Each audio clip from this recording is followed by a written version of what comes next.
वडिलोपार्जित जी जमीन आहे त्याचे वाटप हे जमिनीचे तुकडे पाडण्यास प्रतिबद्ध आणि एकत्रीकरण अधिनियम 1947च्या कायद्यानुसार व त्यातील तरतुदींना अधीन राहून हे करता येते। परंतु स्वकष्टार्जित प्रॉपर्टीचे वाटप हे ज्या व्यक्तीने ती प्रॉपर्टी कमवलेली आहे त्याच्या हयातीमध्ये करता येत नाही, ही बाब देखील लक्षात घ्या।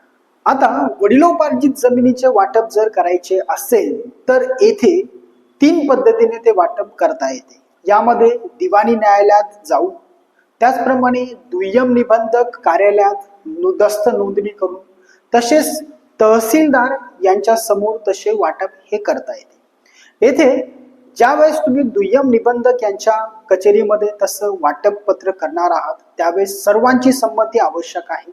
तसेच तहसीलदार यांच्या समोर कलम 85 ज्यावेळेस तुम्ही वाटप करणार आहात त्यावेळेस देखील सर्व हिस्सेदारांची संमती आवश्यक आहे।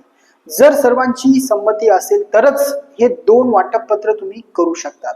जर समजा येथे संमती नसेल तर त्यावेळेस मात्र तुम्हाला एकच पर्याय उरतो, तो म्हणजे दिवाणी न्यायालयामध्ये वाटपाचा दावा दाखल करणे।